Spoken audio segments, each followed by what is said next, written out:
On today's episode of Gathering the Kings. I enjoy what I do because you take people's dreams and you make it into reality. And if you give them good customer service, they'll always remember and cherish that memory of, listen, I had a crappy home and this guy came in, he built my home, and now I'm able to enjoy it for the next 100 years. And I can make beautiful memories in my home. You are listening to Gathering the Kings with Chaz Wolf, featuring fellow 7, 8, and even 9-figure business owners who have real battle scars from business and life, but have prevailed as the king that they are designed to be. We welcome high-performing entrepreneurs to the stage in order to reveal the real of the real on what it takes to build a successful business today. We dissect the good and bad decisions they've made along the way that give a true and accurate picture of the journey of success and how you too can get there. Through this dialogue, you will learn the value of growing your network and surrounding yourself with power players and kings like today's guest. Grab your pen and notebook because we're about to dive in.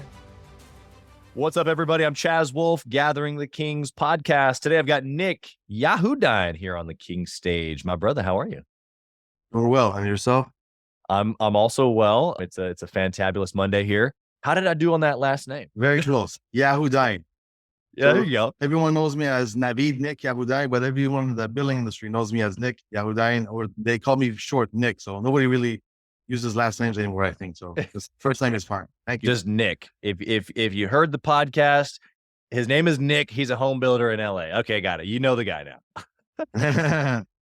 All right. Well, Nick, obviously you're in the home building space, but tell us about your business. Like what you've been doing it for a while. Give me just a quick backdrop of what kind of business that you're in. So I've been building homes here in LA for about 17 years. And primarily today we focus on the bigger projects. So whether it's a complete home renovation or taking an existing house, bringing it down and building it from scratch, or just taking raw land and just building brand new, beautiful home. Yeah, that's incredible. And all over LA, do you guys specialize in certain areas? We primarily work in West LA and the San Fernando Valley. The people who are familiar we go anywhere from Malibu all the way down to LA, and then as far as probably Culver City and up to the Valley. Okay. Well, that's awesome. We want to get into your story here a little bit, but before we do that, Nick, I want to know, you've been doing this for a long time. You're at a certain level of success, if you will. Why do you still do it? What's the bigger play for you? Why are you doing this? Well, obviously, number one, because I got to make a living and be able to take care of my family and kids. But number two, because I really, really, really do enjoy it. You go into people's homes, you're there for a short amount of time, sometimes 6 months, sometimes a year, sometimes a year and a half. And you take their emotions, their dreams, their things that they have in their mind, then you bring it to reality. So there aren't too many people who could say, you could take someone's dreams, ambitions, and goals, and sometimes they've worked for it for 20, 30 years to be able to get to that stage. And now they have something and they want to take that and cherish it and make a raw piece of dirt into a beautiful home that they can enjoy with their family. Yeah, that's pretty special. It hits home with me just specifically just because in 2021, we started building our home, and we've been here for, right at 6-7 months, something like that now.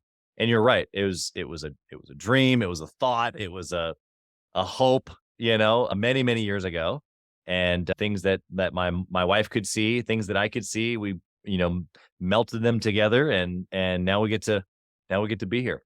And so you're right. We're making a life with our children out of something that someone like you brought to fruition for us. So that's pretty cool. What, from that mindset, right, of being able to see the fruition or people's dreams come true, is that why you started the company originally, or did that grow over time? I think that grew over time. The way I got into the building industry is I used to sell cars. And there was this guy that I sold the car to that really saw that I was really organized in my office when I was selling the car to him.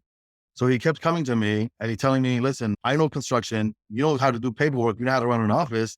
Let's work together. And I told him, listen, absolutely not. I have no desire to do construction.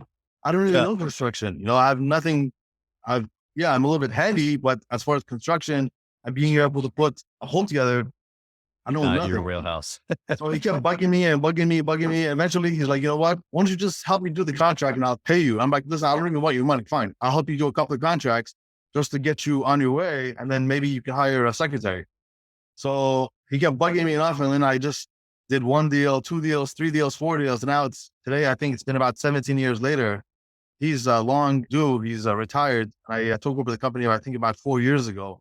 Wow. And it's just, again, there aren't, what I compare myself to is I'm not a tow truck driver where I go and tow people's cars. And then now they come to me and I'm putting a gun to their hand telling them, listen, pay me $500 to get your car back. I enjoy what I do because you take people's dreams and you make it into reality.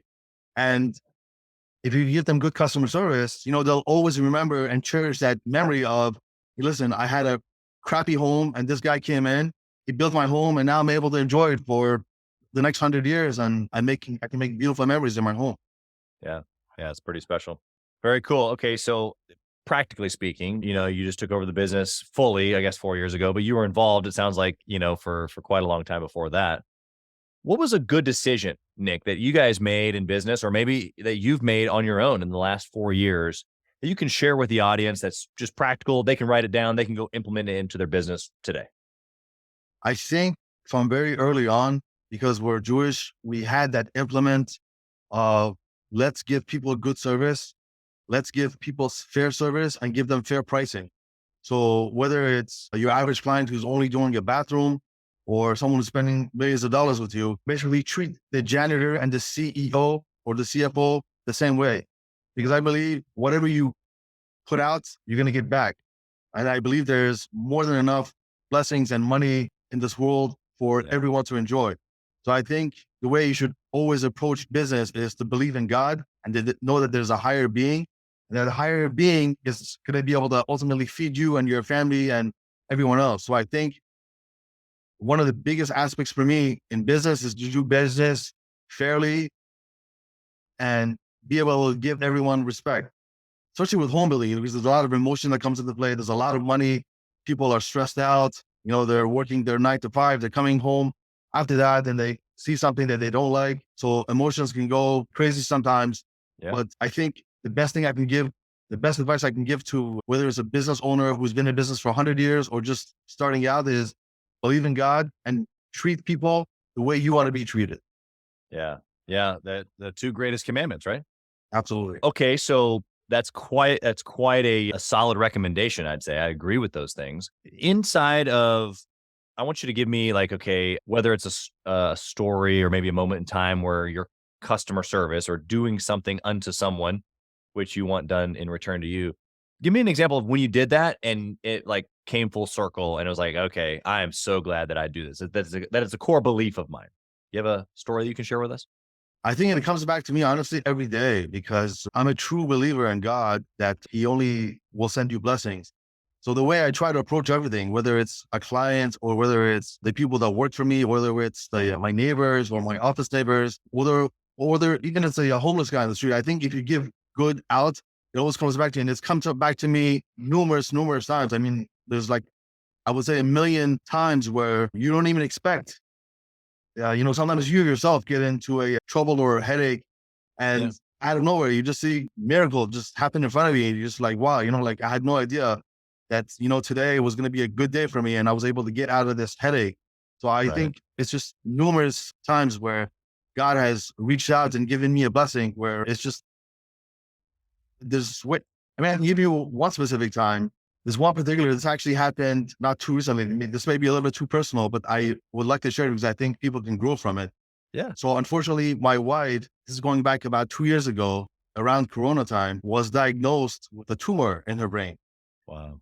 So that was an extremely hard time for us. I was actually in the middle of building my own home for myself and my family, and this happened. It was extremely hard for me and my kids, and I took it extremely hard. We were in our home. We were at another home. So basically what happened is I take my wife to the doctor, expecting just to get a prognosis of what's going on. And then we expected to go to one hospital, and that doctor was way too busy for us. He didn't want to take us on. So we contacted another hospital and we went there that same day. And again, remember, this is starting at 8 a.m. I think it was on a Friday morning. So I was expecting just to get a diagnosis and then come back home with her. So as we go to this second hospital, we do the test, we walk out and the doctor gets in touch with us right away, texts us. He's like, listen, we need to do a Zoom right away. We're like, okay, fine, hopefully it's good news because it's, he's reaching out to us right away. Unfortunately, it was very bad news. And he was pretty much within the hour of us doing the test and he getting the CT scan. He tells us, listen, you need to admit your wife into the hospital within the next 2 or 3 days because this is a big tumor and it's very dangerous in her brain and she needs to go in right away. And I'm thinking to myself, holy crap, like if it's that urgent, why wait? He's like, no, you don't understand. Today's Friday, Monday morning, I want you to check in. So I tell him, listen, if it's that bad, why don't I just check her into the emergency room and at least you have access to her and you're able to start, whatever you need to start right away. And you can have her under supervision. So he says, you know what? Great, no problem. So I literally remember now it's around 11 or 12. I drop off my wife in the emergency room. And because I wanted to get her in there quick, I tell her, leave the car. Let me go park the car. You walk in and I'll be right in there with you. Little did we know it was the middle of Corona and everything was like tight shut. So I drop her off. She walks into the emergency room. They let her in. I park the car. I try to go back into the emergency room. The security guard is like, can't go in. I'm like, listen, you don't understand. My wife is going in for brain surgery. This isn't the light thing. He's like, listen, I don't care. So obviously I tried many different ways to get into the hospital. Yeah. I didn't want to let her go just because, it's freaking scary as it is. Letting your wife go and not being able to hold her hand, let alone, she's freaking out. So I tried numerous ways. I tried to sneak in. I tried to get in touch with the doctor. The doctor is like, no way in the world. I'm sorry, my hands are tied. Unless, she's not competent, there's no way. So I tried to reach out to the charge nurse. I'm like, listen, she's not competent. She's like, listen, you can't fool me. I spoke to her. I took her information. She knows who she is. She knows what the day is.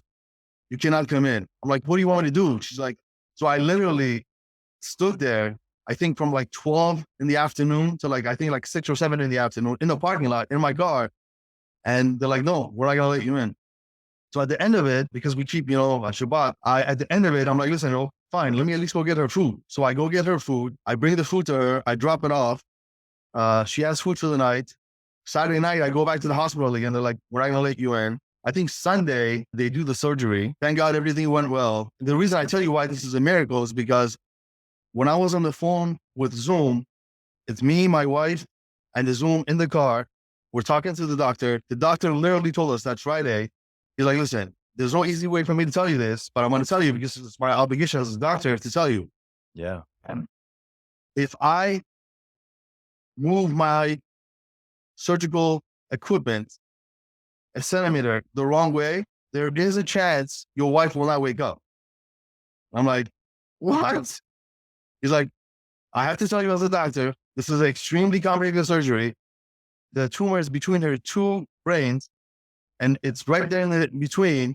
I have to be specifically careful not to be able to move, from even a centimeter because there's a lot of nerves there and I could cause massive nerve damage.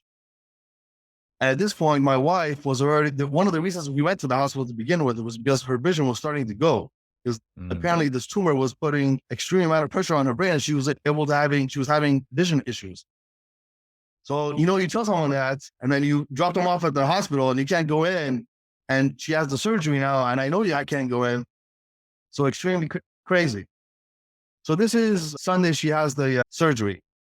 Monday morning, the doctor gets in touch with me. He's like, listen, everything is well. She's up and alert. Everything's fine.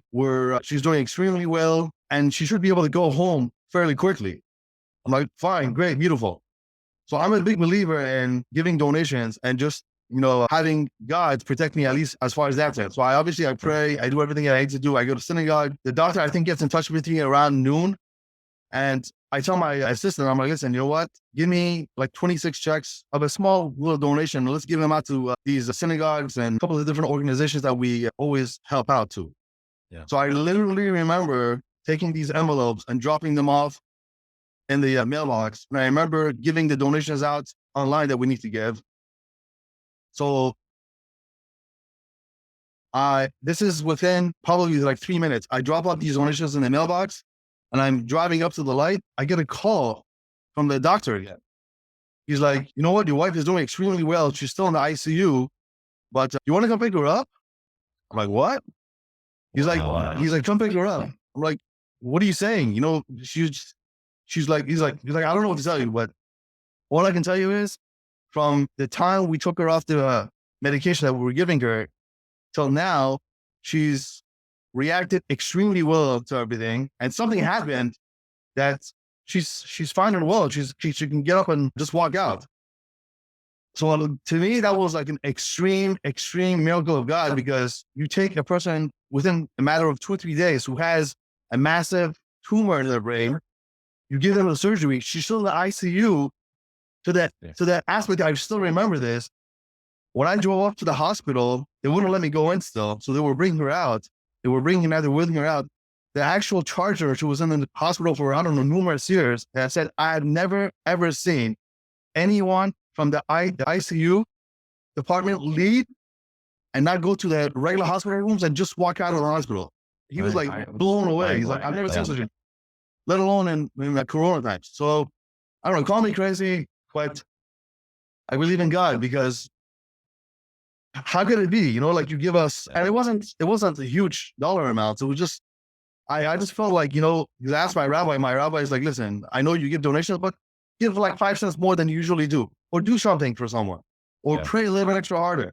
So I don't know, call me crazy, but I think God has a mission for all of us. And I think when you do something out of the ordinary and you go out of your comfort zone and you do a little bit more, you know, he's always there to back you up and give you a little boost on. Hey, Kings and Queens, Chaz Wolf. I want to talk to you about something that's super important to me. We put a lot of time and effort, we meaning myself and my team, into this podcast, into the content that goes out every single day. And if you have been getting any sort of value or insight from this, we want it to be able to reach other business owners too. So we would love if you would like, comment, share, leave a review, post, share again, all of the things on social media, on all the different platforms, or even on the podcast mediums of Apple and Spotify. We would love to be able to get our content into more hands, more entrepreneurs, so they can grow their business as quick as possible. Together, we are building a community of like-minded entrepreneurs who are committed to growing their businesses to new heights. So let's do this. Let's help each other. Let's help each other grow. Yeah, I agree. I think that there's a lot of opportunities that we have, and I can even think of stories in my own life with my wife and children that we would say the same thing. It's like, in those moments where it's the most difficult, where, you know, most people wouldn't even be thinking about their business or giving donations, their full on attention would be their wife having brain surgery, which is not necessarily the wrong place to be, but for you to be able to be outwardly expressive towards other people in that way really just opens you up, which is incredible principle, really, because that can go into all areas of life, of course, in our business. There's, I'm sure, been times in your business where we can probably all think of, but the encouragement to the listener here right now is, look, do go the extra mile, do the extra thing for the client. I had one guy, this just makes me think of it. I had one guy tell me that, you know, he does decks and he doesn't do remodeling to homes, but every time he does a deck, he looks for a ceiling fan or lights or anything that's associated in or around the deck that could be replaced. That's just a couple $100 to him that he replaces, and it makes it this extra little thing for the client, and the client's wowed, and then he gets a referral, and then it's just a downward spiral. So, or an upward spiral in this case.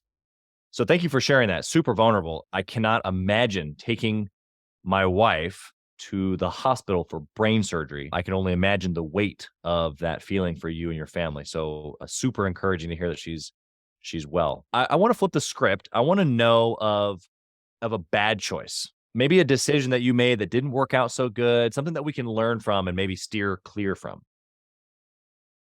Believe it or not, I'm going to go back to the same thing. I'm going to go back to having a partner. As good, let me tell you the goods from the experience. Look, he taught me construction.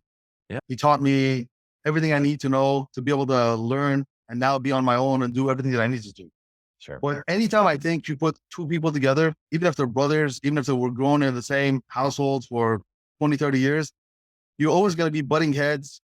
And unfortunately today, if you ask me, I don't think, and I've told my kids this, I don't think partnership, especially when it comes to a business, is the right fit. Maybe for me, it's not the right fit. Maybe for other people, it's the right fit. But sure, I don't think I will ever, and God help me, ever partner up with people again in business to be able to run a successful business, because you're always going to be, I mean, don't get me wrong. He was a great business partner, maybe even mentor for me for maybe whatever, like 13, 14 years before Yeah. we decided to split ways. But partnership in a business, in any business, especially when it comes to construction and you're dealing with 100 subcontractors and multiple homeowners and salespeople and project managers, etc. I think if I could give your listeners one piece of advice is to try to do it on your own and put in all that extra effort that you have that somebody else would.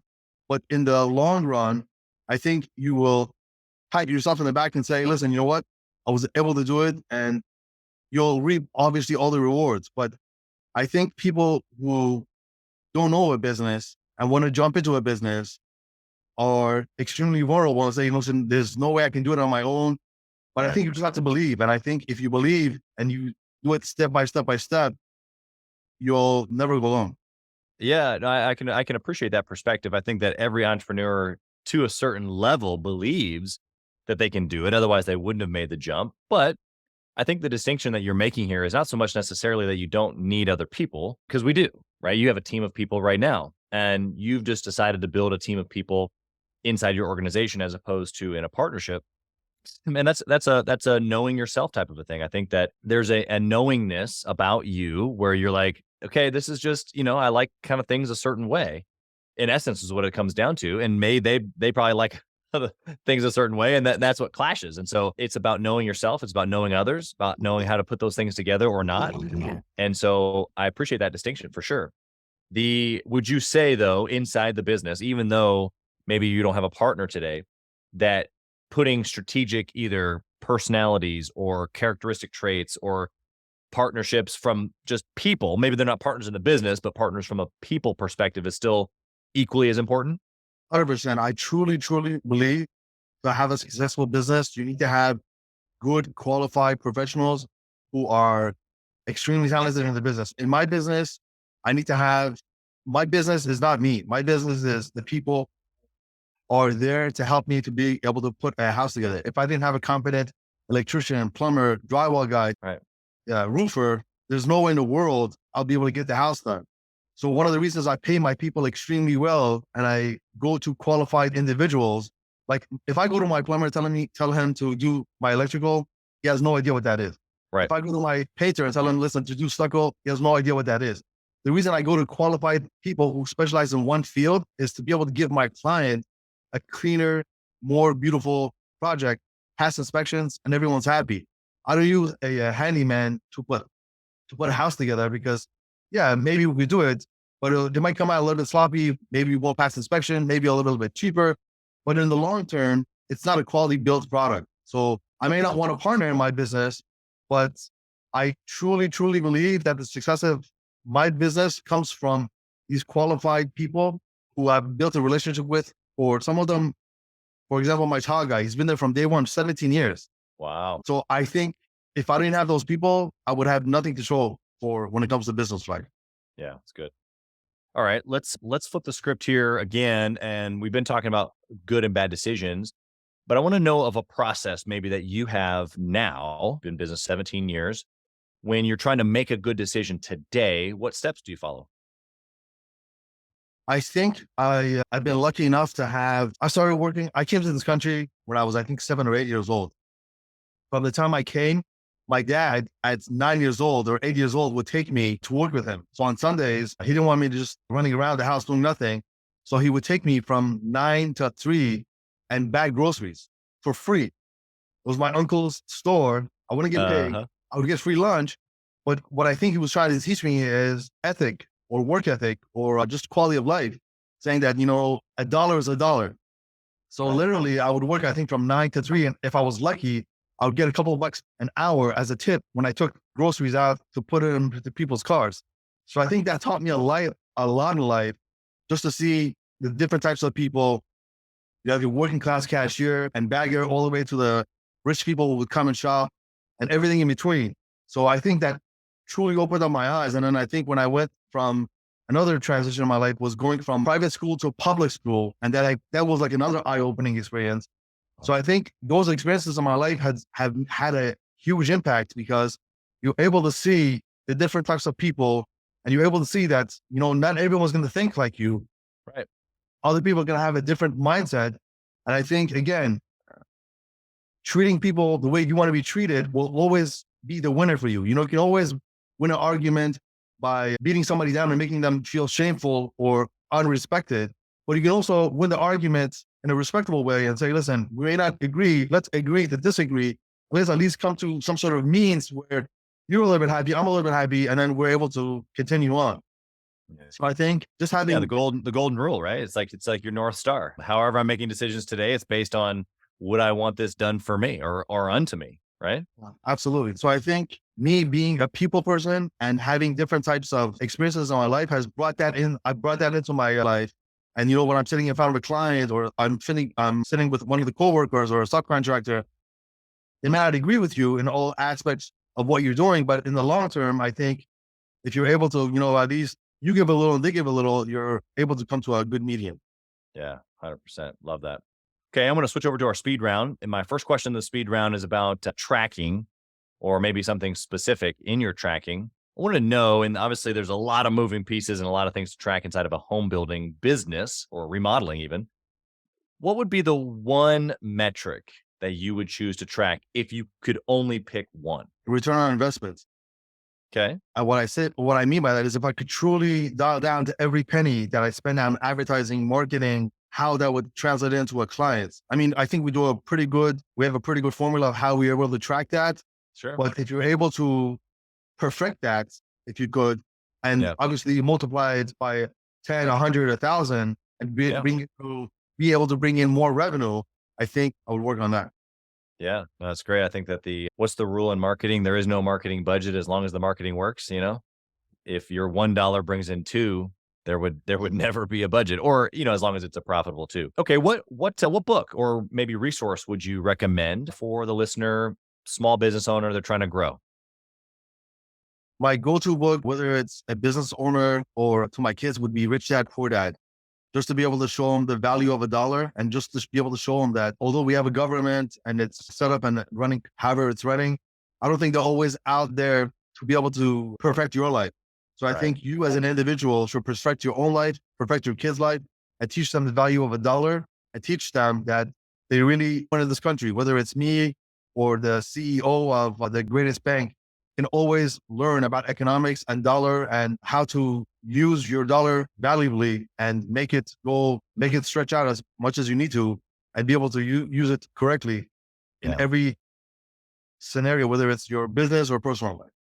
Yeah, I love how you've correlated it to your family, your kids specifically. I try to do the same thing. In fact, inside of Gathering the Kings mastermind group that we've got a bunch of guys typically that are, you know, in this stage of life like you and me where we're building a business and we've got kids.